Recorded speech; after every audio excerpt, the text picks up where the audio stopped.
8. Audioclase. Hoy hablamos del dinero y los bancos, profesor Gimeno. El dinero parece básico en el funcionamiento económico, pero ¿qué es realmente el dinero? Realmente podríamos llamar dinero a cualquier activo que sirve para comprar bienes y servicios. En realidad, en el trueque, de alguna forma, el bien que yo entrego a cambio de otro está actuando como dinero, ¿no? ¿Qué ocurre? Que evidentemente eso dificulta mucho el intercambio y es mucho más cómodo tener dinero, una mercancía, digamos, que todos aceptamos como medio de pago.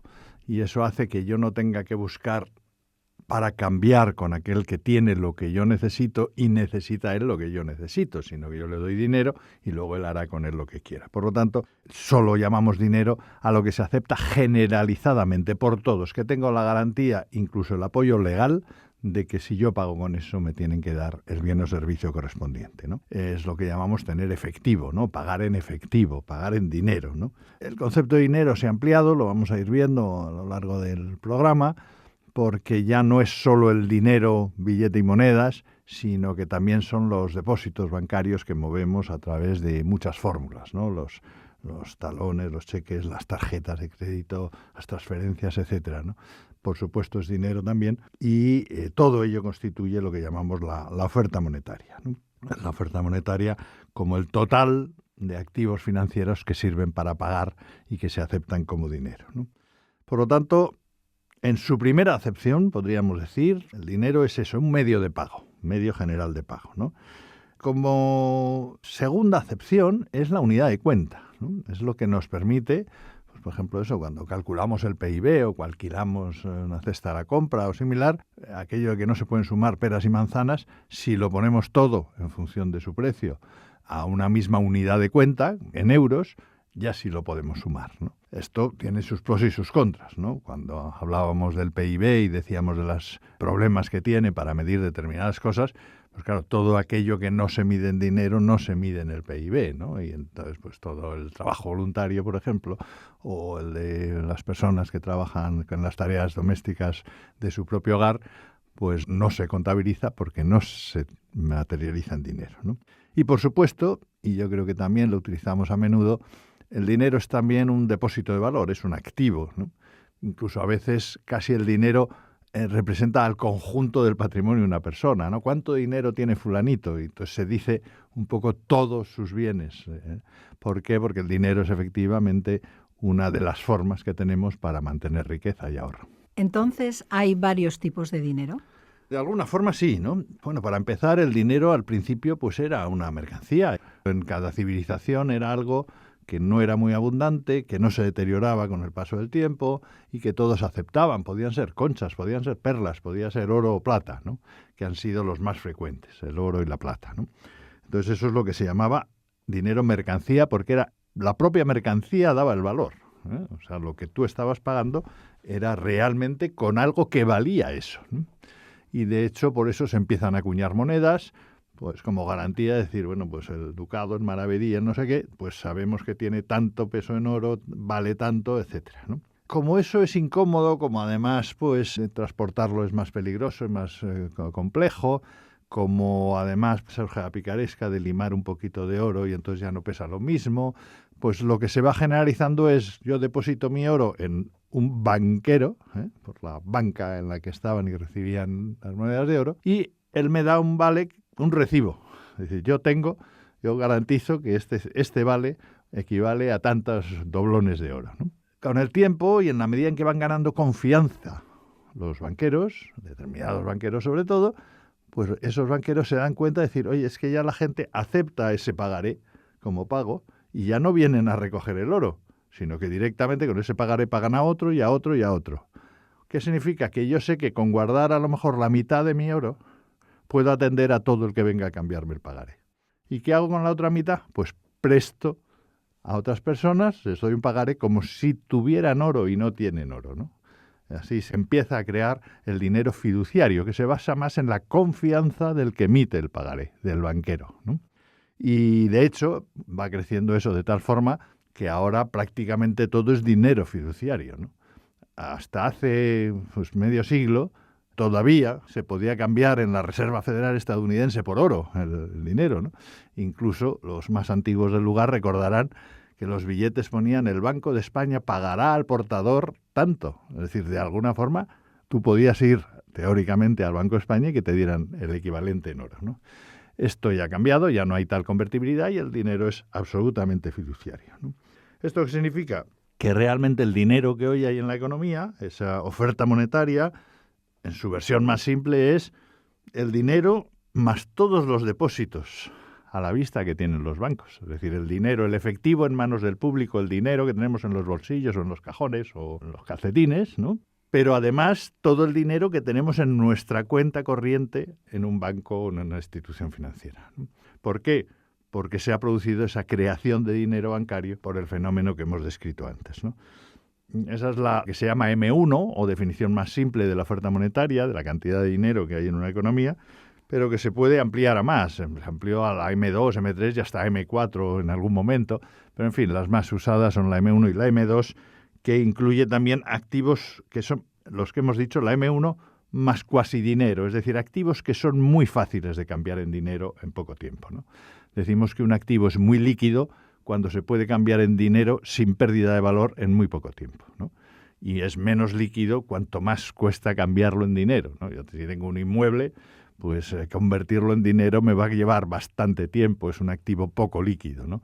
Y más aún, si tengo mucha prisa en cambiarlo, la posibilidad de que se deprecie o que lo tenga que vender más barato es importante. Entonces, por eso es poco líquido, porque dinero o activo líquido es aquel que en 24 horas tengo el dinero y el dinero que esperaba tener, ¿no?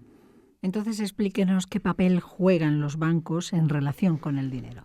Un poco ya lo hemos descrito en esa evolución, ¿no?, que se produce con el dinero. En puridad, ¿los bancos qué hacen? Pues poner en relación a quien tiene un exceso de ahorro con quien tiene necesidad de financiación, ¿no? Ese sería su papel fundamental en el proceso económico.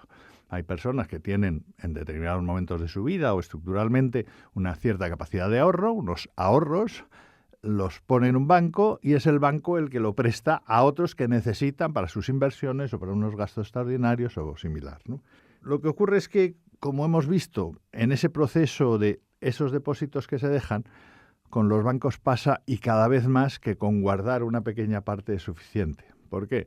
Porque en el fondo, a nuestras cuentas, sacamos el dinero pocas veces, en pocas cantidades, porque las más de las veces pues los recibos de la luz y del teléfono están domiciliados en el banco y la hipoteca está domiciliada en el banco y las transferencias, lo que me paga mi empleador, me lo paga por banco y lo muevo a lo mejor con una tarjeta, con lo cual son asientos contables, ¿no? Son asientos en los que simplemente pues restan del saldo que tú tienes en tu cuenta y lo suman a otra cuenta, ¿no? Es un dinero que se mueve simplemente en el aire, pero no se mueve físicamente. Por lo tanto, en efectivo es muy poco lo que tengo que guardar, ¿no?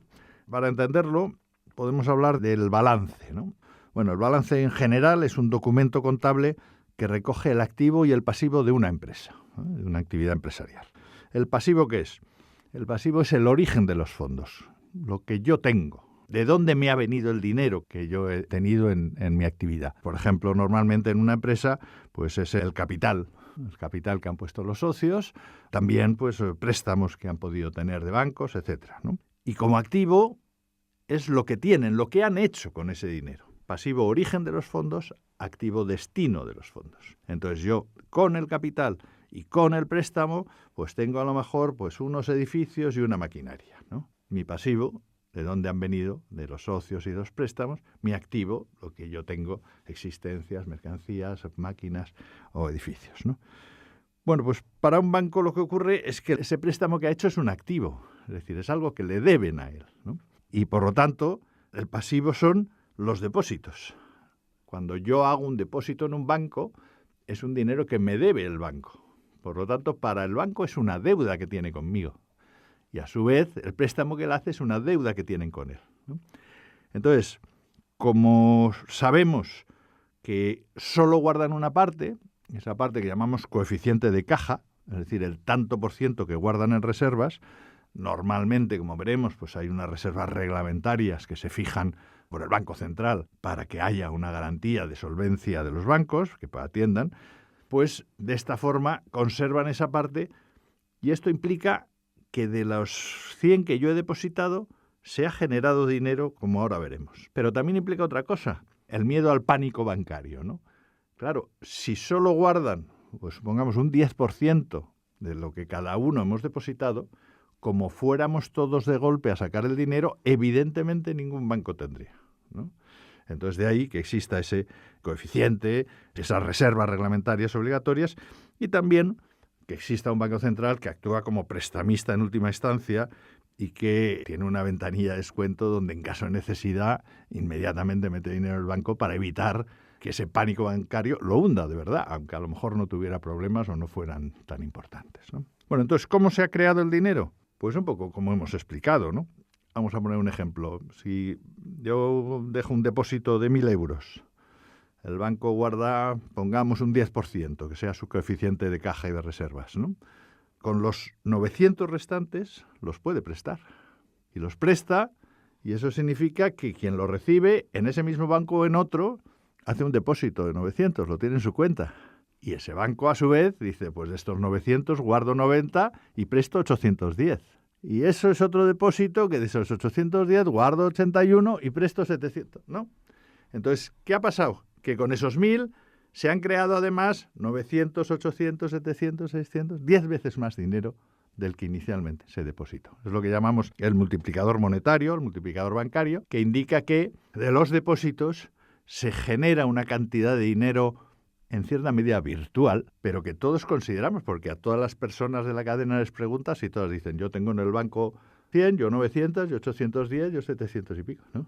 Por lo tanto, todo ese dinero está circulando en el mercado, ¿no? De ahí que dijéramos que la oferta monetaria era el efectivo más los depósitos, porque esa es la cantidad de dinero. Llamamos base monetaria al dinero legal, por lo tanto, al efectivo en manos del público más las reservas bancarias. Pero llamamos oferta monetaria al dinero en manos del público, más todo ese dinero bancario creado por los bancos, que hemos visto que es bastante más que los depósitos por ese multiplicador, ¿no? En principio, lo que es claro es que la parte en efectivo, si tuviéramos todo el dinero en casa y nada en bancos, no se crearía ninguna capacidad de dinero, ¿no? Y quizá por eso se explica el que los bancos hayan propiciado instrumentos financieros para que movilices el dinero al mínimo, ¿no? Para que no saques mucho dinero del banco, porque cuanto más dinero tengan, más capacidad tienen para prestar y para crear dinero. Por último, profesor Gimeno, ¿qué es un banco central y qué hace para regular la cantidad de dinero?